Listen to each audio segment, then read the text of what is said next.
ವಿಷ್ಣುಪ್ರಿಯ ಸಿನಿಮಾದ ಪ್ರಚಾರಕ್ಕೆ ತೆರಳುತ್ತಿದ್ದಾಗ ತುಮಕೂರಿನಲ್ಲಿ ನಟ ಶ್ರೇಯಸ್ ಮಂಜು ಬಿಎಂಡಬ್ಲ್ಯೂ ಕಾರಿಗೆ ಲಾರಿ ಡಿಕ್ಕಿ ಹೊಡೆದಿದೆ.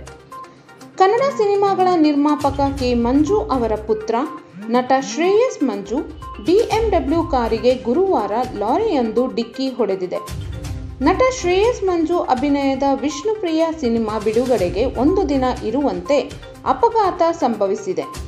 ಸಿನಿಮಾ ಪ್ರಚಾರಕ್ಕೆಂದು ದಾವಣಗೆರೆಗೆ ತೆರಳುತ್ತಿದ್ದಾಗ ತುಮಕೂರಿನ ಶಿರಾ ಬಳಿ ಈ ಅಪಘಾತ ನಡೆದಿದ್ದು, ಶ್ರೇಯಸ್ ಅವರಿಗೆ ಯಾವುದೇ ಗಾಯಗಳಾಗಿಲ್ಲ.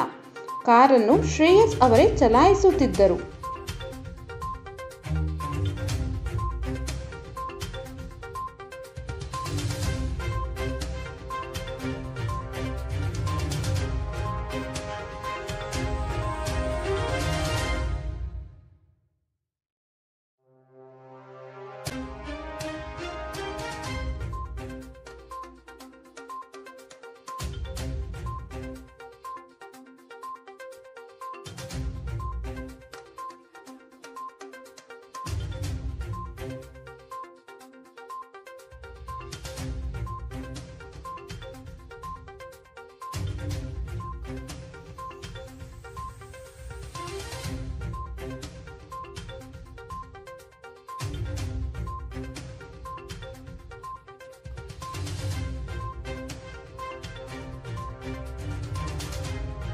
KA ಕನ್ನಡ ನ್ಯೂಸ್, ನಮ್ಮ ಕನ್ನಡಿಗರ ಧ್ವನಿ.